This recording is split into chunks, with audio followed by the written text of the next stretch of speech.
नमो अर्हन्ताणं नमो सिद्धाणं नमो आयर्याणं नमो वज्रायाणं नमो लोये सव्वसाहुणम् ऐसो पंच नमोकारो सव्वपावपणासनो मंगलाणं च सव्वेसिं परमं हवै मंगलम् मंगलं भगवान् वीरो मंगलं गौतमो गणी मंगलं कुंदकुंदाध्यो जैन धर्मोस्तु मंगलम्। यह विशापहार स्तोत्र है जिस पर अपना स्वाध्याय चल रहा है। इसके रचयिता महाकवि धनंजय हैं।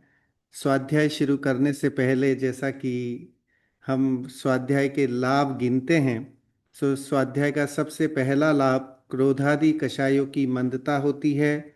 अल्प ज्ञान होने पर भी तीन लोक का ज्ञान हमें स्वाध्याय के माध्यम से ही होता है, और अधिक अधिक ज्ञान होने पर आनंद विशेष की प्राप्ति स्वाध्याय के माध्यम से ही होती है। हम जो है विशापहार ग्रंथ का स्वाध्याय कर रहे हैं, और इसकी पहली और दूसरी जो श्लोक हैं उसकी चर्चा पिछली कक्षा में हुई थी। आज का जो विषय है हमारा तीसरी और चौथी गाथा के बारे में जानना और भगवान आदिनाथ की स्तुति करना। चार गाथाओं में या चार श्लोक में जो है वो धनंजय कवि ने आदिनाथ भगवान की स्तुति की है। अपनी सामर्थ्य बताने की भी का प्रयास किया है कि वो क्या भगवान की स्तुति करने में सक्षम है या नहीं। सो विशापहार की, जैसा कि पिछली कक्षा में अपन ने चर्चा की थी, छोटी सी लेकिन रोचक कथा है यह कि धनंजय कवि एक बार ध्यान इतने तल्लीन थे अपनी भक्ति में आदिनाथ भगवान की पूजा अर्चना करने में, और तभी वहाँ ये स्तोत्र की रचना आदिनाथ भगवान के समक्ष वो कर रहे थे। और उस समय 14वें श्लोक की रचना जब हुई तब तक जो है उनके पुत्र को सांप ने डस लिया था, तो वह विष भी निर्विष हो गया था। यद्यपि ये कहने में ऐसा निमित्त नैमित्तिक संबंध बनता है, लेकिन एक्चुअल में जो है ये इस स्तोत्र की ऐसी महिमा रही होगी, ये ऐसा संयोग उनका बना होगा पुत्र का भी, कि जिसके कारण वो वैसे संयोग, वैसा जो निमित्त नैमित्तिक संबंध बना। कहानी बड़ी ही रोचक है, जिसके कारण से जो है ये विशापहार स्तोत्र बहुत प्रसिद्ध है। जैन समाज में विशापहार स्तोत्र की बहुत चर्चा होती है। जिस तरह से भक्तामर स्तोत्र का महत्व है, उससे कोई कम महत्व विशापहार स्तोत्र का नहीं है। यहाँ पर भगवान आदिनाथ की ही स्तुति की गई है, जैसा कि भक्तामर स्तोत्र जी में भी भगवान आदिनाथ को भक्तामरः प्रणत मौलि मणि प्रभाणम उद्योतकम दलित पाप तमोवितानम सम्यक प्रणम्य जिन पाद युगम युगादा, है ना, युगम युगादा, युग युग के आदि में होने वाले ऐसे आदिनाथ भगवान को वहाँ नमस्कार किया गया है, उनको याद किया गया है। वैसे ही यहाँ पर भी जो है वो आदिनाथ भगवान की स्तुति की गई है। वे आदिनाथ भगवान कैसे हैं, तो कह रहे हैं वे आदिनाथ भगवान अन्य तीर्थंकरों से भिन्न तीर्थंकर हैं, एक अनोखे तीर्थंकर हैं। उसका कारण ये है कि उन्होंने दो तरह के मार्गों का हमें जो है वो संदेश दिया या हमें प्रेरणा दी। एक तो है निवृत्ति मार्ग का, और दूसरा प्रवृत्ति मार्ग का। जब वे ऋषभ कुमार थे, जब वे राजा थे, तो उन्होंने असी मसी कृषि विद्या वाणिज्य शिल्प इस तरह से छह कलाओं की जो है लोगों को जानकारी दी। कर्म भोग भूमि से कर्म भूमि में जैसे ही मनुष्य आए तो उन्हें किस तरह से अपना जीवन यापन आगे करना है, वो सारी चीज़ें जो है वो आदिनाथ मतलब राजा ऋषभ देव के माध्यम से प्रवृत्ति मार्ग का उपदेश दिया गया। पश्चात उन्होंने जो है जिनेश्वरी दीक्षा धारण करके और मुक्ति की प्राप्ति की, सिद्ध बन गए। तो वो एक मार्ग भी अपने आप में जो है वो निवृत्ति मार्ग की प्रेरणा हमें समझ लीजिए कि तीसरे काल से ही देता आ रहा है। तीसरे काल का अंतिम समय और इस तरह का, और चौथे काल की है ना, चौथा काल का आगमन, उस समय की ये चर्चा यहाँ पर है। आचार्य समुद्रभद्र ने आदिनाथ भगवान के बारे में कहा, त्वमेव आदि सर्वधर्माणाम, आप ही सभी धर्मों के आदि हैं। और ऋषभ देवो जगन्नाथ धर्मस्य प्रथमा प्रवर्तक, ऋषभ देव जगन्नाथ हैं और धर्म के पहले प्रवर्तक हैं। इन्हें अनेकों नाम से जो है पुकारा जाता है। और खासकर तीर्थंकरों का वर्णन करना किसी भी समझ लीजिए कि आचार्य या किसी सामान्य जो शैवशम के धारी हैं, इवन मति श्रुत अवधिधारी ज्ञानी ज्ञानी जीवों के भी बस की बात नहीं है। ये बात यहाँ पर जो है वो धनंजय कवि भी कहते हैं कि एक इंद्र है। इंद्र तो अगर देखा जाए तो ज्ञान में भी, ताकत में भी, सामर्थ्य में भी जो है पदवी के अनुसार भी सबसे बड़ा होता है। लेकिन इंद्र भी तीर्थंकरों के गुणगान को अपनी जिह्वा से कहने में समर्थ नहीं है। इसकी चर्चा यहाँ बहुत अच्छे से तीसरी और चौथे श्लोक में की है। पढ़ते हैं सीधा तीसरा श्लोक यहाँ पर पढ़ते हैं। इससे पहले अगर आप देखें, पहले और दूसरे श्लोक में उन्होंने आदिनाथ भगवान को विरोधाभास अलंकार वाला बताया था कि वो आत्मा को जानते हुए, दुनिया को जानते हुए, केवल ज्ञान है ना, केवल ज्ञान से लोकालोक जानने में आ रहा है, फिर भी वे स्वात्म स्थित हैं, अपनी आत्मा में स्थित होते हुए तीन लोक का ज्ञान करने वाले हैं। वे अजर अमर हैं, है ना, वे कभी बूढ़े नहीं होते हैं। ऐसी चर्चा हमने बहुत ही रोचक चर्चा पहली और दूसरी गाथा में सुनी थी। आज तीसरी ये कारिका है, तीसरा श्लोक हम यहाँ पर पढ़ते हैं। तत्याज शक्र शकनाभिमानम नाहं त्यजामि स्तवनानुबंधम स्वल्पेन बोधेन ततोधिकार्थ वातायनेनेव निरूपयामि। शक्त इंद्र का स्तुति करने का नहीं रहा चाहे सामर्थ, मैं नहीं छोड़ूंगा स्तुति करना, मेरी भक्ति न होगी व्यर्थ। स्वल्प ज्ञान से अधिक प्रयोजन होगा स्वामिन मेरा सिद्ध, खिड़की से भी बहु चीजों का देखा जाना जगत प्रसिद्ध। इस श्लोक में उन्होंने एक उदाहरण के द्वारा यह सिद्ध किया है कि हे भगवान, है ना, मैं भले शक्य नहीं हूं, मैं समर्थ नहीं हूं आपके गुणों का अनुवाद करने में। देखिए, गुणेशु अनुरागा भक्ति बोलते हैं। जैन धर्म में भक्ति की परिभाषा है कि ये हमारे इष्ट देव के, जो भी हमारा इष्ट है, उसके गुणों का, उसकी गुणों का गुणगान करना, स्तुति करना ही भक्ति है। सो यहाँ धनंजय इतने महान कवि, लेकिन वे भी कह रहे हैं कि हे भगवान, है ना, जैसे इंद्र तो शक्त नहीं था, लेकिन मैं भले शक्ति नहीं है, मेरी सामर्थ्य नहीं है, लेकिन मैं, है ना, आपकी स्तुति करना नहीं छोड़ूंगा। मैं सहज ही मुझे जो ऐसा भाव आया है, हे आदिनाथ भगवान, आपको देख करके, आपके इस अंतर और बाह्य वैभव को देख करके मेरी जीवा रुकती नहीं है। जैसे मानतुंग आचार्य, ऐसा कहा जाता है कि धनंजय महाकवि मानतुंग आचार्य से बड़े प्रेरित थे। उन्होंने भक्तामर के काव्य को पढ़ करके और फिर उनके अंतर में ये भाव जो है सहज ही आए कि क्यों ना मैं भी इसी तरह का एक यह पद लिखूं, भक्तिमय पद। सो ये भक्तिमय पद है, मतलब समझ लीजिए श्लोक पूरा स्तोत्र है। तो इसमें आदिनाथ भगवान की स्तुति कर रहे हैं। वो कह रहे कि मेरी सामर्थ्य नहीं है ना, मैं नहीं छोड़ूंगा लेकिन स्तुति करना, मेरी भक्ति न होगी व्यर्थ, मेरी भक्ति कभी व्यर्थ नहीं जाएगी। मैं ये मानता हूं कि इंद्र ने, है ना, हथियार डाल दिए थे। इंद्र बहुत वो हो गया था कि मैं, है ना, तीर्थंकर का परम पिता परमेश्वर का गुणगान गुणानुवाद कर सकता हूं, लेकिन उसको भी हथियार डालने पड़े कि वो भी आपके गुणों को बखान नहीं कर पाया, करने में समर्थ नहीं हो पाया। क्योंकि आपके गुण इतने अपरिमित हैं, उन गुणों का बखान करना संभव नहीं है। आपकी सामर्थ्य जो है वो इतना, तीर्थंकर का वर्णन या तीर्थंकर का गुणानुवाद मतलब अल्टीमेटम निश्चय से देखें तो अपनी उस भगवान आत्मा का ही गुणानुवाद है। असली भक्ति क्या है? तो कह रहे कि असली भक्ति है अपनी आत्मा को जानना, पहचानना और उसमें लीन होना। असली भक्ति। व्यवहार भक्ति में हम ये स्तोत्र पढ़ना, स्तुति करना, पूजा अर्चना करना, भक्ति करना, तीर्थ यात्रा करना, ये सब भक्ति के अंतर्गत, व्यवहार भक्ति के अंतर्गत जाएंगे।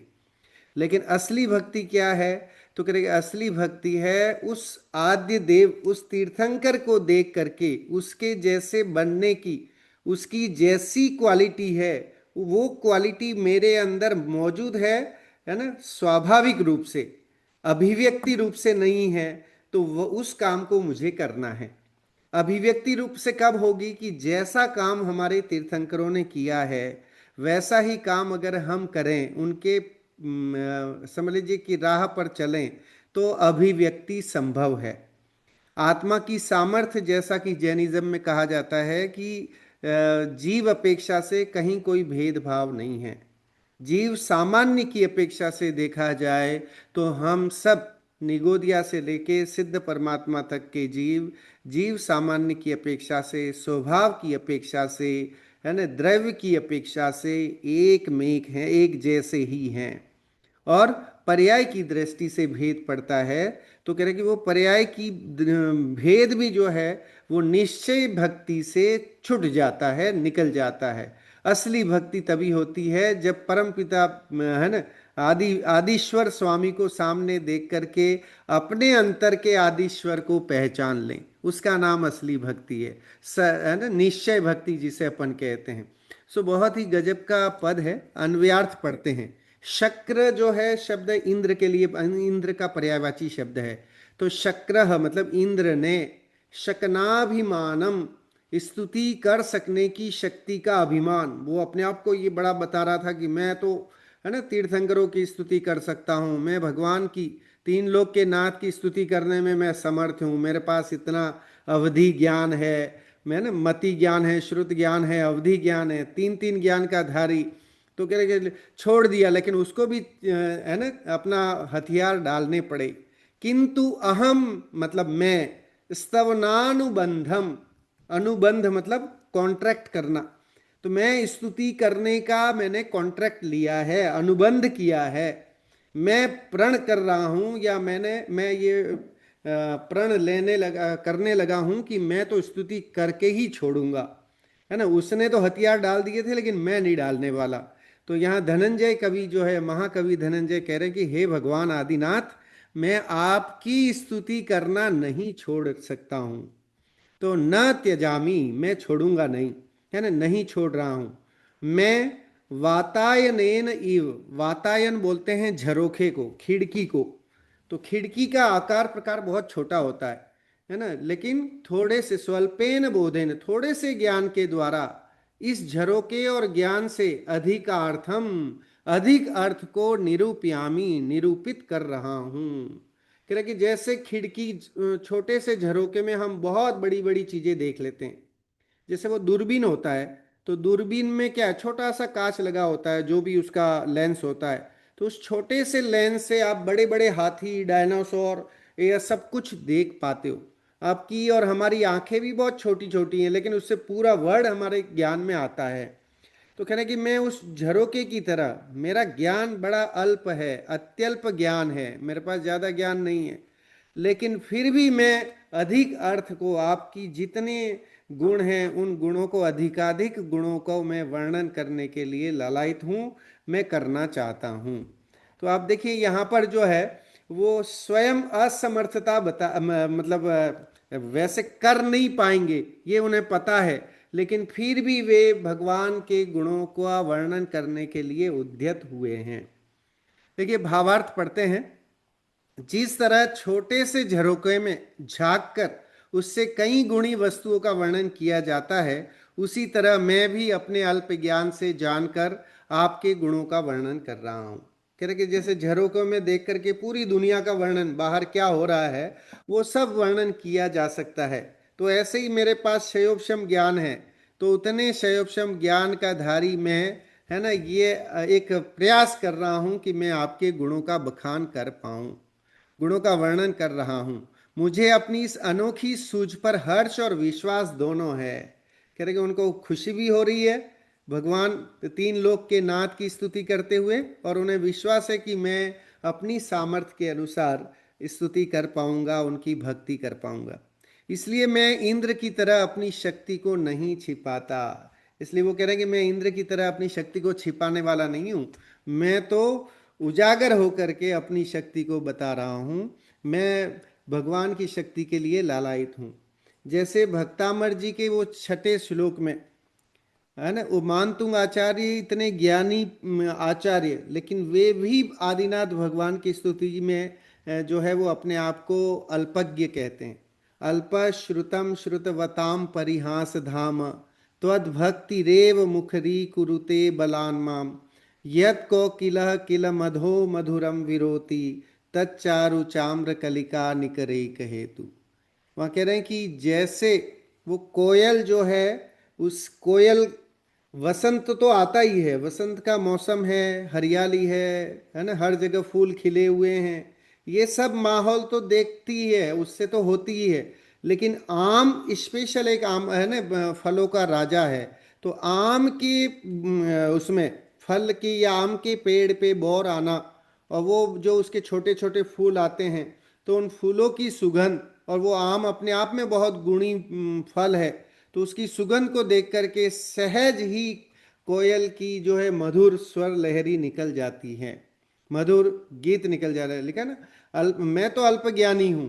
वहां पर भी जो है मानतुंग आचार्य कह रहे हैं मैं अल्प ज्ञानी हूँ, लेकिन है अल्प श्रुतम श्रुतवताम परिहास धाम, ज्ञानियों के बीच में मेरा परिहास किया जाएगा, है ना, मेरे पे लोग हंसेंगे मेरी भक्ति को देख करके कि मैं हे आदिनाथ प्रभु आपकी कैसी भक्ति कर रहा हूँ। तो अल्पश्रुतम श्रुतवताम परिहास धाम त्वद्भक्ति रेव मुखरी कुरुते बलान माम। बलात् माम, है ना, माम मतलब मुझसे, बल पूर्वक आपकी भक्ति, आपके इस परम औदारिक शरीर को देख करके सहज ही मुझे आपके गुणों को बखान करने का अंतर में भाव आ रहा है। तो इतने बड़े ज्ञानी आचार्य, वे भी अपने आप को तीन लोक के नाथ के आगे अल्पज्ञ, केवल ज्ञान के आगे अपने आप को छोटा समझते हैं, है ना, अपनी लघुता को वहां व्यक्त करके। सो आप सोचिए कि लघुता व्यक्त करके स्तुति नहीं करते हुए भी अपने आप को कह रहे हैं कि मैं स्तुति नहीं कर पाऊंगा, लेकिन फिर भी स्तुति कर रहे हैं।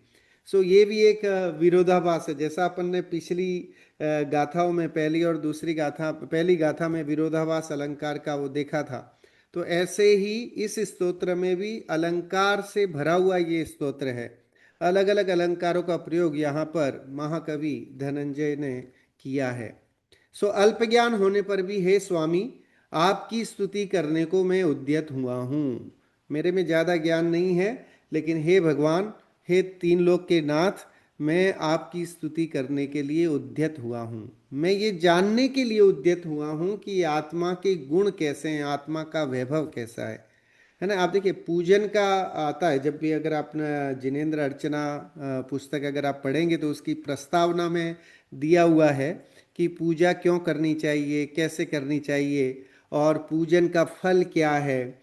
हम जो पूजा करते हैं, स्तुति करते हैं, भक्ति करते हैं, तो उससे हमें क्या मिलेगा। तो देखिए दो चीज़ें हैं, पूजा भक्ति और इसके लिए, कि जिनेंद्र की जो भक्ति है, जिनेंद्र की भक्ति से हमें दोनों तरह की के लाभ होते हैं। यहाँ स्क्रीन पे अगर आप देखेंगे तो आपको दिखेगा कि जिनेंद्र की भक्ति में बड़ी शक्ति है, क्योंकि वह उभय लोक सुखकारी है। ठीक है ना, दोनों लोक में, पारलोक भी हमारा सुधरता है भगवान की भक्ति करने से, और यह लोक भी हमारा सुधर जाता है। अगर हम वर्तमान में भी अगर तीर्थंकरों की भक्ति, उनका गुणानुवाद करते हैं, तो हमारा लौकिक जीवन भी बहुत सुखमय शांतिमय रहता है, आकुलतामय नहीं रहता। उससे कहीं ना कहीं फायदा हमें होता है। जैसे वो उदाहरण आता है कि किसान जो है वो चाह करके भूसा पैदा नहीं करता है खेत में, लेकिन वो तो मेन उद्देश्य उसका अनाज उत्पन्न करना होता है। लेकिन अनाज के साथ साथ दूसरी धान वगैरह भी उगाती है, तो वो भी एडिशनल बेनिफिट उसको हो जाता है, उसको फायदा हो जाता है ना। तो वो एडिशनल बेनिफिट के लिए उसने खेती नहीं की है, खेती तो उसने एक्चुअल में जो अनाज है उसके लिए की है। तो ऐसे ही जो सच्चा भक्त होता है, वो तीन लोग के नाथ के सामने जाकर के कोई अपनी लिस्ट लेके नहीं खड़ा होता है, या समझ लीजिए कि भोगों की वांछा नहीं करता है। जो स्वयं भोगों को छोड़ करके और परम वितरागी बने हैं ना, यहाँ पर वितरागता की, सर्वज्ञता की, हितोपदेशिता जैसे महान गुणों की चर्चा कर रहे हैं धनंजय कवि। तो वो ये अपेक्षा कैसे कर सकते हैं कि भगवान की स्तुति करके मुझे जो है वो लौकिक प्रॉफिट होगा। लेकिन फिर भी जब हम भगवान की स्तुति आदि करते हैं, हमारे परिणामों में मंदता आती है, तो उससे कई तरह के फायदे होते हैं, है ना। पाप पुण्य में कन्वर्ट हो जाता है, लौकिक सामग्री भी जो हम ना चाहते हैं ऐसी अनवांछित सामग्री भी प्राप्त हो जाती है ना। नौ कर्म का ऐसा संयोग बैठ जाता है कि हम समझ लीजिए हो सकता है कि माला माल हो जाएं। तो वो एक लेकिन वो चाह नहीं है। जो बिना चाह के करता है उसे ये सब चीजें मिल जाए तो कोई बड़ी बात नहीं है, इसमें कोई आश्चर्य की बात नहीं है। सो लौकिक और पारमार्थिक दोनों प्रकार के सर्व प्रयोजन सिद्ध होते हैं। मतलब भगवान की स्तुति से लौकिक फायदा और पारलौकिक फायदा दोनों ही होता है। यद्यपि जिनेन्द्र भक्ति का उत्तम प्रयोजन पारमार्थिक मतलब आध्यात्मिक लाभ ही है। हम भगवान की पूजा करते हैं, अर्चना करते हैं, सामायिक करते हैं, है ना, प्रतिक्रमण करते हैं, या समझ लीजिए व्रत उपवास आदि करते हैं, तो उसके पीछे कहीं ना कहीं हम अपनी आत्मा की समझ लीजिए कि शक्ति को पुष्ट कर रहे होते हैं। हम और आत्मा के निकट पहुंचने का प्रयास कर रहे होते हैं। जब हम स्वाध्याय कर रहे होते हैं, अपनी आत्मचिंतन कर रहे होते हैं, तो हम आत्मा को जानने की, उसकी खोज खबर लेने का प्रयास करते हैं, तो हमारी आध्यात्मिकता और बढ़ती है। तो हमारे यहाँ जब हम जिस तरह के तीर्थंकर को, जैसा उनका बाह्य ऑरा देखेंगे, हमें वैसा ही हमें उनके जैसा बनने की प्रेरणा मिलती है। तो इसलिए हमारे यहाँ तीर्थंकर जो मंदिर में विराजमान भगवान होते हैं, अरहंत परमात्मा होते हैं, वे अरहंत परमात्मा सौम्य मुद्राधारी, नासाग्र दृष्टि वाले, परम वितरागी, उनके आसपास कुछ नहीं मिलता है ना। तो तिल तुष कोई परिग्रह नहीं है, तो निष्परिग्रह, है ना, आयुध अंबर ये कुछ भी ऐसे हथियार वगैरह से कुछ नहीं होते हैं। तो वो उनको जब हम देखेंगे तो उनके जैसे शांत परिणाम या परिणामी स्वभाव को खोजने का प्रयास करेंगे। तो वो तो एक प्रतिबिंब है ना। आप सोचिए, भगवान को देख करके हम अपने अंदर के भगवान को देखें, जाने, या उसकी खोज खबर लें, तो वो परम भक्ति कहलाती है, उसे निश्चय भक्ति कहा गया है। परंतु यह भी सत्य है कि उससे केवल पारमार्थिक लाभ ही नहीं होता। कह रहे कि भक्ति करने से खाली पारमार्थिक लाभ ही नहीं होता है, और भी फायदे होते हैं। क्या? अपितु लौकिक लाभ भी अवश्य होता ही है, इसमें कोई संदेह नहीं है। अगर हम शांत चित्त होकर के बैठते हैं तो डेफिनेटली हमें जो है वो लौकिक फायदे भी होते हैं। सभी आचार्यों ने इस बात को अत्यंत स्पष्ट शब्दों में लिखा है। आचार्य वीरसेन स्वामी ने धवला में ये लिखा है, इसका यहाँ कोटेशन है। विघ्ना प्रणश्यन्ति भयं न जातु, न दुष्ट देवा परिलंघयन्ति, अर्थान यथेष्टाश्च सदा लभन्ते, जिनोत्तमानां परिकीर्तनेन। अर्थात जिनेन्द्र देव के परिकीर्तन से, परिकीर्तन मतलब उनका गुणानुवाद करने से, उनकी स्तुति करने से, उनकी पूजा करने से, उनकी भक्ति करने से, है ना, सर्व विघ्न नष्ट हो जाते हैं। जितने भी विघ्न हैं वो सब विघ्न नष्ट हो जाते हैं, किसी प्रकार का भय नहीं सताता।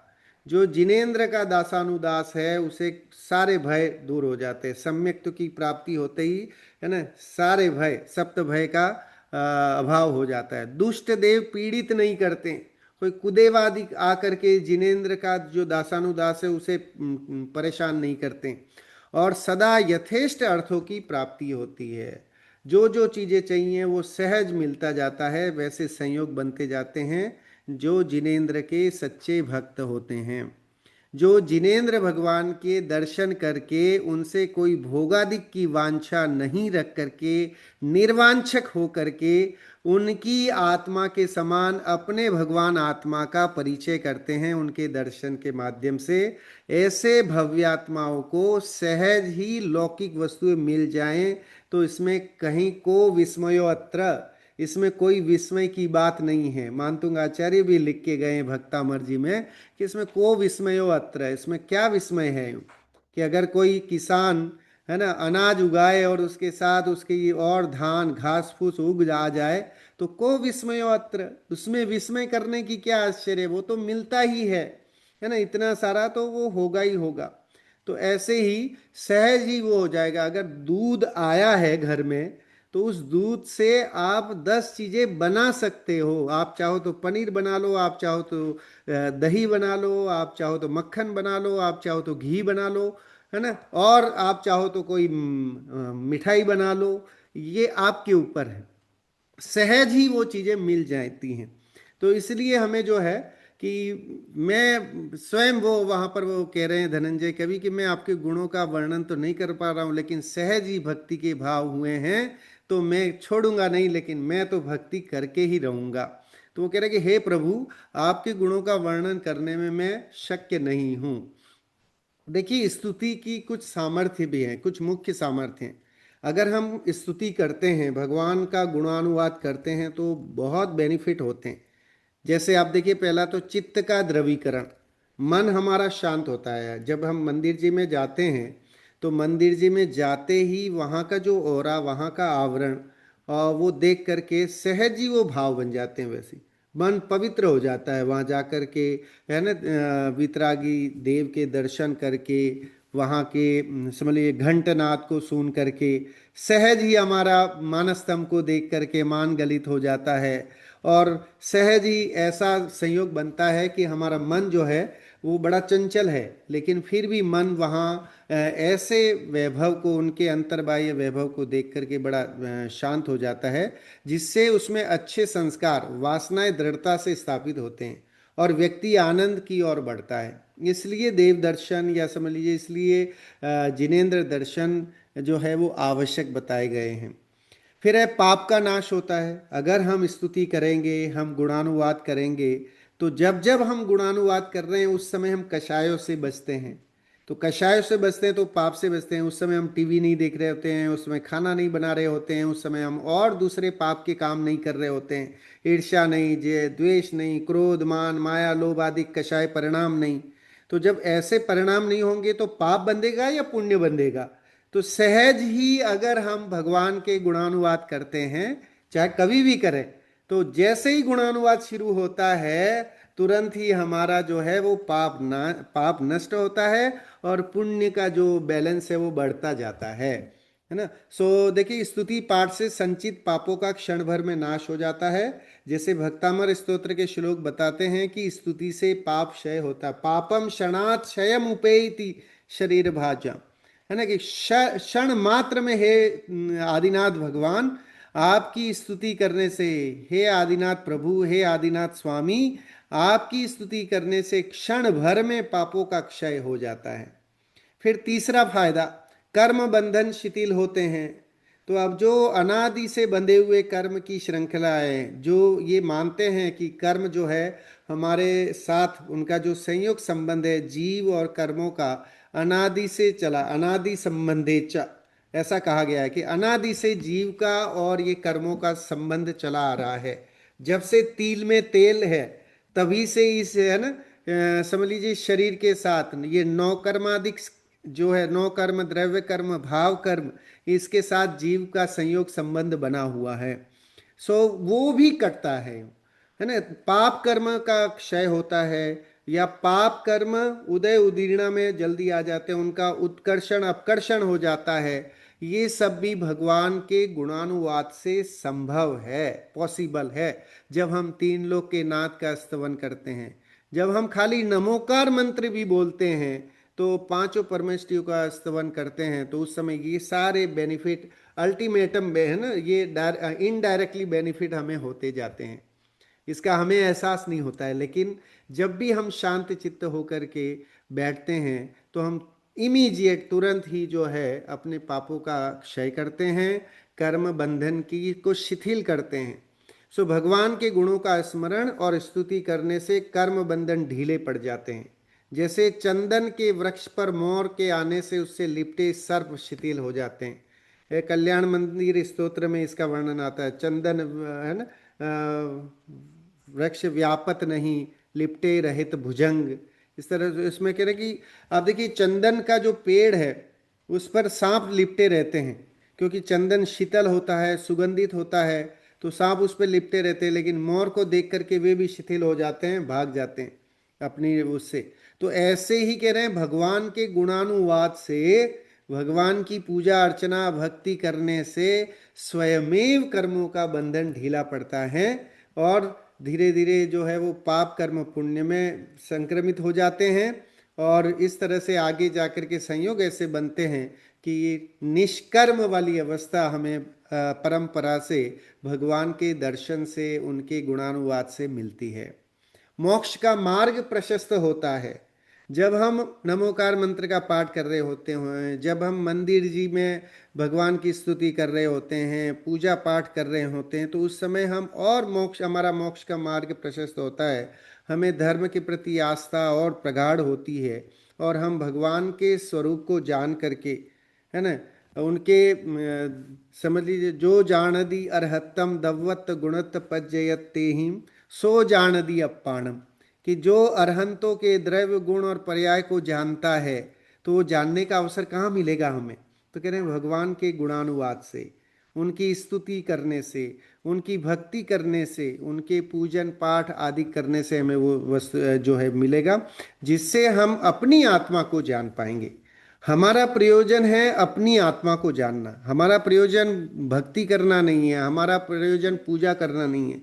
लेकिन पूजा करना, भक्ति करना, उनका समझ लीजिए प्रक्षालन करना, ये सब क्रियाएं हमें उनके उस मार्ग के माध्यम से, परंपरा से हमें अपनी आत्मा को जानने का मार्ग प्रशस्त करती हैं, मोक्ष का मार्ग दिखाती हैं, सच्चा मार्ग दिखाती हैं, जिसके कारण से स्तुति करना बहुत जरूरी है। हमारे जीवन में गुणानुवाद या स्तुति होनी चाहिए। तीर्थंकर प्रकृति का बंध भी हो सकता है अगर हम स्तुति बड़े मन से करते हैं, जैसा धनंजय कवि कर रहे थे कि उनका खुद का बेटा, है ना, मृत अवस्था में पड़ा हुआ है, लेकिन उन्हें उसका भी भान नहीं है और वे इतने तल्लीन हो करके और भगवान की स्तुति में लीन हैं। सो प्रकृति तीर्थंकर प्रकृति का बंध, स्तुति, ध्यान और शास्त्र चिंतन, अभीष्ट ज्ञानोपयोग से तीर्थंकर प्रकृति के बंध का कारण भी बनता है, जो सर्वोच्च पुण्य है। सो भगवान की स्तुति से तीर्थंकर प्रकृति के बंध की का भी एक समझ लीजिए कि ऑप्शन है। आध्यात्मिक उत्थान, सो जो लोग समझ लीजिए कि पूजा पाठ नहीं करते हैं, मंदिर नहीं जाते हैं, जहाँ आवश्यकता होती है स्वाध्याय आदि नहीं करते हैं, तो समाज में भी उनको ज़्यादा इतनी वो वेटेज नहीं मिलती है ना। और जो धार्मिक होते हैं इस तरह के, जिनका आध्यात्मिक उत्थान अच्छा होता है, तो लोग बाग भी, आस पड़ोसी भी, आपके जो कलीग हैं, आपके आपसे संपर्क में आने वाले जितने भी लोग हैं, वो आपसे प्रभावित हुए बिना रहते नहीं हैं और उससे एक प्रभावना का भी जो है वो बनता है ना। परंपरा से अगर हम देखें तो अगर हम आध्यात्मिक हैं, हमारा व्यवहार, हमारा आचरण, हमारा बोलचाल, हमारा हर एक व्यक्ति को बड़े शांत भाव से बोलना, सम्मान से बोलना, ये सब दिखाता है कि ये कोई आध्यात्मिक व्यक्ति है, बहुत अच्छा सज्जन पुरुष है। तो वह व्यक्ति जो आत्म कल्याण या आत्म साधना की दिशा में प्रेरित करती है ना, जिससे लौकिक, इस लोक में और परलोक में दोनों ही जो है हमें इसमें प्राप्ति होती है। सो इस कारण से भी जो है हमें भक्ति करना बहुत जरूरी है। सो यहाँ धनंजय कवि ने तीसरे पद में कहा कि भाई इंद्र नहीं कर पाया, उसने हथियार डाल दिए, कोई बात नहीं, लेकिन मैं हथियार डालने वाला नहीं हूं। मैं तो हे आदिनाथ प्रभु आपके इस परम औदारिक शरीर को देख करके, आपकी सामर्थ्य को देख करके मैं जो है भक्ति करने के लिए उद्यत हुआ हूं और मुझे उस भक्ति का बेनिफिट मिलने ही वाला है ना। वो कह रहे भले मैं अल्प ज्ञानी हूं, अपने आप को वो कोई बड़ा समझ लीजिए कि बहुत बड़ा ज्ञानी नहीं मान रहे। यद्यपि मैं अल्प ज्ञानी हूं, लेकिन मैं आपकी भक्ति करने के लिए अपनी पूरी शक्ति लगाऊंगा। चलिए, चौथा श्लोक पढ़ते हैं यहाँ पर। त्वं विश्वदृष्ट्वा सकलैर्दृश्यो विद्वान् शेषं निखिलैर्वेद्य वक्तुं कियान् कीदृशत्यशक्य स्ततिस्ततो शक्ति कथा तवास्तु। सकल विश्व के दृष्टा तुम हो, तुम्हें न कोई देख सके। सकल विश्व के ज्ञाता तुम, पर तुम्हें न कोई जान सके। तुम कितने हो, कैसे क्या हो, यह भी कहा न जा सकता। तेरी स्तुति का असमर्थ्य ही स्तवन यहाँ कहला सकता। अब तीसरे पद में तो वो श्लोक में वो कह रहे हैं कि मैं तो स्तुति करके ही छोड़ूंगा। अब यहाँ चौथे में आते आते उनको भी ये रियलाइज हो गया, धनंजय कवि को भी, कि भैया इस है ना हमारे बस की बात नहीं है। तीर्थंकर की स्तुति करना, उनके गुणों को बखान करना, उसको लिपिबद्ध करना, it is not possible for me, वो ये लिख रहे हैं। तो ये नहीं करना ही स्तुति है, ये समझ लेना। मैं जितनी कर पा रहा हूं, जो नहीं कर पा रहा हूं, वो भी अपने आप में एक तरह से स्तुति ही समझना।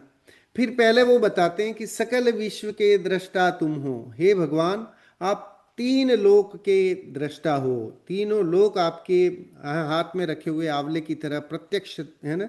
तीन लोक और तीन काल की समस्त वस्तुओं को केवल ज्ञान के माध्यम से आपके ज्ञान में वो झलकता है ना। संसार का, इस यूनिवर्स का कोई कोना नहीं बचा जो केवलियों के ज्ञान का विषय न हो। तीनों काल का कोई ऐसा टाइम नहीं बचा जिसमें केवली के ज्ञान का व्यापार नहीं हो। मतलब केवली भूत भविष्यत वर्तमान सभी कालों को जानते हैं, है ना। ऊर्ध्व मध्य अधोलोक तीनों लोक को जानते हैं। तो ऐसा कोई कोना नहीं बचा है। अलोकाकाश को भी जानते हैं, लोकाकाश को भी जानते हैं, तो सबको जानते हैं। लेकिन एक चीज मैंने जो पिछली कक्षा में बताई थी, और वो है कि उनकी सबसे बड़ी विशेषता ये है कि तीन लोक को जानते हुए भी उसमें वे तन्मय नहीं होते हैं, है ना। वो जानते तो हैं, लेकिन वो जानते, वो दर्शन और है ना उपयोग की दृष्टि से जानकारी ही रहती है, उसमें तन्मयता नहीं है, जिसके कारण है ना वहाँ राग द्वेष खड़े नहीं होते। हमारे साथ अगर ये हो जाए, वितरागता नहीं हो और केवल ज्ञान हो जाए बाय द वे, तो कितना बड़ा समझ लीजिए जीना मुश्किल हो जाए। क्योंकि हर एक का तीन लोक और तीन काल की वस्तु को जान जान करके टेंशन बढ़ जाए। तो सबसे पहला लक्षण जो है वो तीर्थंकरों की हमारी है परम वितरागता, फिर है सर्वज्ञता, फिर है हितोपदेशिता। सो ये तीन गुण जो हैं, जिस किसी भी आप्त में होते हैं, वह स्तुत्य है, वह तीन लोक का नाथ है, उसी की पूजा अर्चना की जानी चाहिए। इसका आप्त मीमांसा में भी समंत भद्र आचार्य ने वर्णन किया हुआ है। वहाँ उन्होंने परीक्षा करके कि आखिर है जिन तीर्थंकर की हम पूजा अर्चना कर रहे हैं वो क्यों श्रेष्ठ हैं या वो क्यों पूजनीय हैं, उसकी चर्चा वहाँ उन्होंने की है, तो वो भी पढ़ने लायक है। टोडरमल जी ने मोक्ष मार्ग प्रकाशक में भी पूज्यत्व का कारण एक टॉपिक लिखा है, तो वो भी अपने आप में बहुत ही इसके लिए बहुत अच्छा है कि तीर्थंकरों की पूजा क्यों करनी चाहिए, वे पूजनीय क्यों हैं, क्यों 24 तीर्थंकर को हम जो है उनका गुणानुवाद करते हैं। पढ़ते हैं अन्वयार्थ चौथे श्लोक का। तो हम मतलब आप, विश्व दृश्वा अपि, आप सबको देखने वाले होकर भी, सकलई सबके द्वारा, अदृश्य नहीं देखे जाते। कह रहे कि आप सबको देख सकते हैं लेकिन आपको कोई नहीं देख सकता है ना। हे भगवान, आपको देखना संभव नहीं है। तो आप जो है वो अदृश्य हैं और आप अशेष विद्वान, सबको जानते हैं, पर निखिलई अवेद्य, सबके द्वारा नहीं जाने जाते। आप सबको जानते हैं लेकिन सब आपको नहीं जानते हैं, नहीं जान सकते हैं। मतलब आपके स्वरूप को, आपके गुणों को, है ना, हर कोई जान नहीं सकता। आप कियान की दृश्य, कितने और कैसे हैं, आपका परिमाण क्या है, आप कितने हैं, उसकी लिमिटेशन जो है वो हम नहीं जान सकते हैं। कि ये अरहंतों की क्या लिमिटेशन है। अनंत ज्ञान है, अनंत दर्शन है, अनंत सुख है और अनंत वीर्य है। उसको हम जो है सर्वक्षम ज्ञान के धारी जीव आपके उन गुणों को नहीं जान सकते। तो हम वक्तुम अशक्य है, इसलिए हम अशक्य हैं, बोलने में समर्थ नहीं है। आपका अनंत ज्ञान कितना है, आपका अनंत दर्शन कितना है, अनंत वीर्य कितना, अनंत सुख कितना है, हम नहीं बता सकते। ततः इससे तब स्तुति, आपकी स्तुति अशक्ति कथा, मेरी असामर्थ्य की कहानी ही है ना। इसलिए हे भगवान, मैं तो आपकी स्तुति कर ही नहीं सकता हूं, क्योंकि मैं आपके जो इतने अपरिमित गुण हैं, उन अपरिमित गुणों को मैं कैसे बोलूं, और मेरी जिह्वा से वो नहीं निकल सकते। देखिए समयसार की स्तुति में भी आया है, बनाऊं पत्र कुंदन ना, रत्नों ना अक्षरों लखी, तथापि कुंद सूत्रों ना, अंकाए मूल्य ना कदी। ठीक है, जैसे आप देखिए कुंद कुंद की वाणी के लिए ये बात कही जा सकती है, तो ये तो फिर तीन लोक के नाथ हैं। सो कह रहे कि उन तीन लोक के नाथ का, उनके गुणों का वर्णन मैं करने में अशक्य हूं। तो आप ये समझ लें कि ये भी मेरी असामर्थ्य की कहानी है। तो भी वो एक तरह की भक्ति ही है। मैं फिर भी आपकी अशक्य हूं, लेकिन फिर भी भक्ति कर रहा हूं। भावार्थ पढ़ते हैं।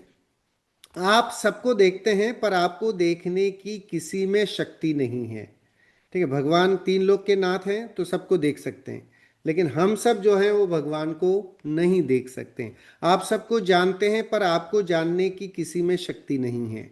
आप कैसे हैं और कितने परिमाण वाले हैं, यह भी कहने की किसी में शक्ति नहीं है। इस तरह आपकी स्तुति मानो अपनी अशक्ति की चर्चा करना ही है। ठीक है, इसलिए मैं भले कर तो रहा हूँ, लेकिन मेरी शक्ति नहीं है। मैं अपनी शक्ति से जितना मैं कर सकता था मैंने उतना ही किया है। इससे पहले के श्लोक में कवि ने कहा था कि आपकी स्तुति से इंद्र ने अभिमान छोड़ दिया था, है ना। इंद्र ने उसको बड़ा घमंड था कि मैं तो कर पाऊंगा, लेकिन उसको भी अभिमान छोड़ना पड़ा था। पर मैं नहीं छोड़ूंगा। वहां पर धनंजय कवि भी कह रहे थे कि इंद्र ने छोड़ दिया तो छोड़ दिया, लेकिन मैं तो आपकी स्तुति करके ही छोड़ूंगा। लेकिन चौथे ही श्लोक में यहाँ पर कह रहे हैं कि साहब मेरे भी सामर्थ्य नहीं है, मैं नहीं कर सकता आपकी स्तुति, या मेरे करने की इतनी शक्ति नहीं है।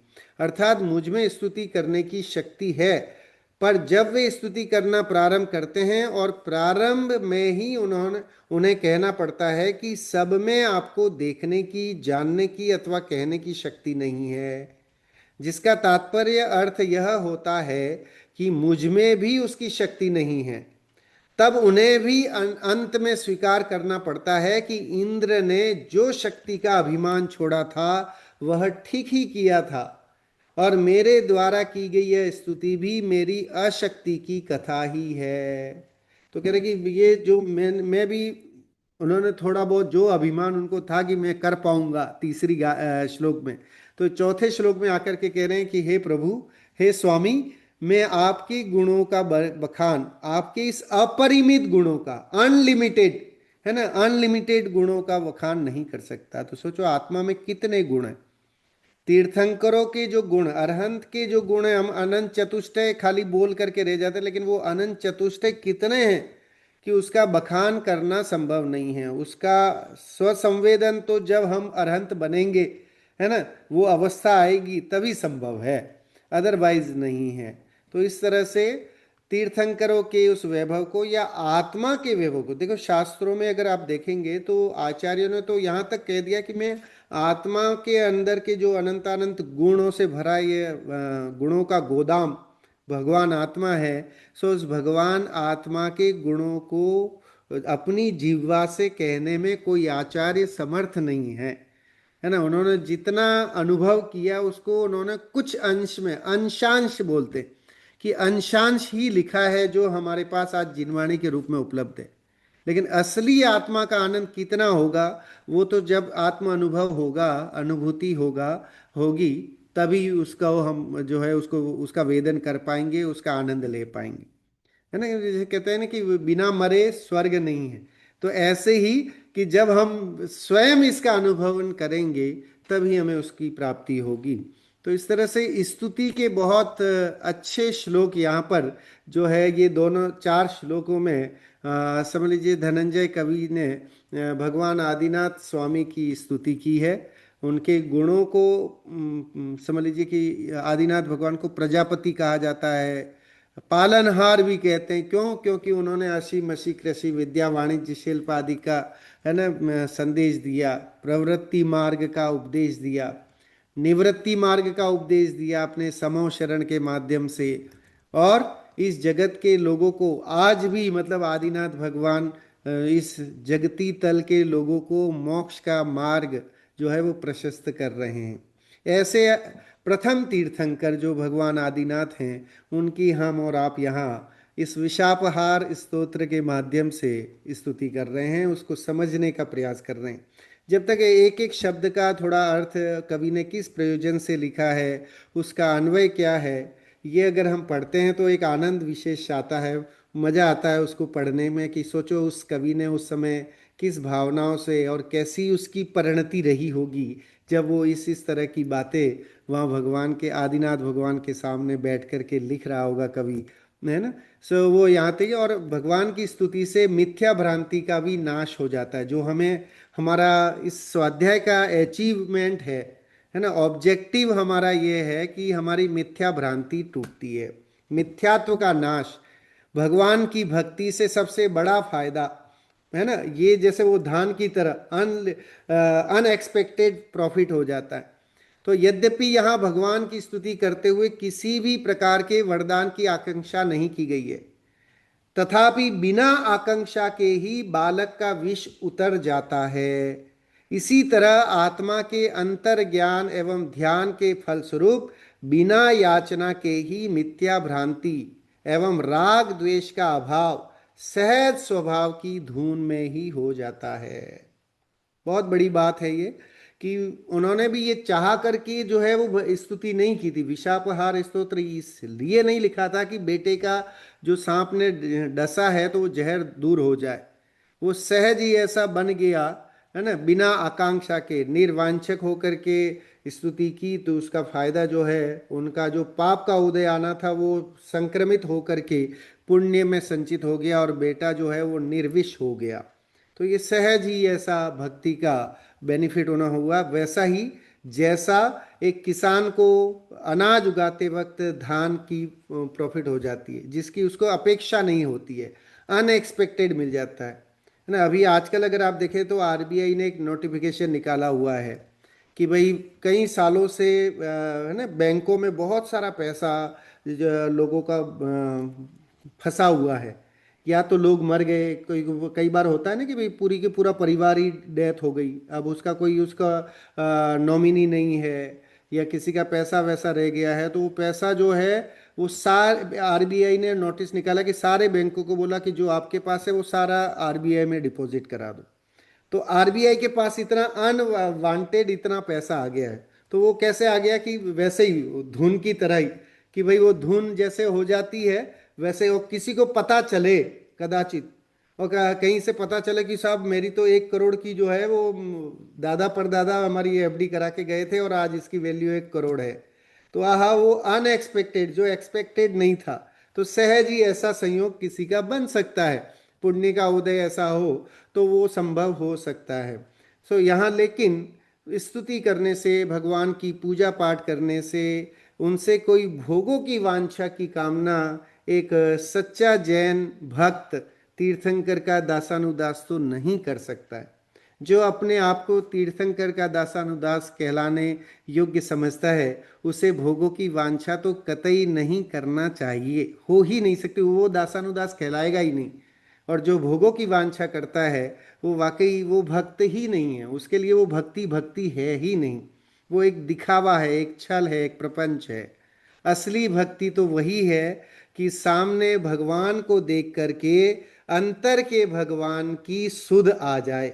जिस दिन अंतर के भगवान की सुध आ जाए उस दिन वो भक्ति सच्ची भक्ति कही जाती है। इस तरह से आज अपन ने बहुत ही अच्छी तरीके से तीसरी और चौथे श्लोक का भाव समझने का प्रयास किया है। इस तरह हम सब भी भगवान की स्तुति जब भी हमें मौका मिले तो हम बड़े ध्यान से एकाग्र चित्त होकर के मन को, है ना, समझे वश में करके और निश्चय भक्ति करने का प्रयास करें और अपना कल्याण करें। इसी मंगल भावना के साथ बात को विराम देता हूँ। जिनवाणी स्तुति के लिए सभी लोग खड़े हो जाएंगे। जिनवाणी स्तुति।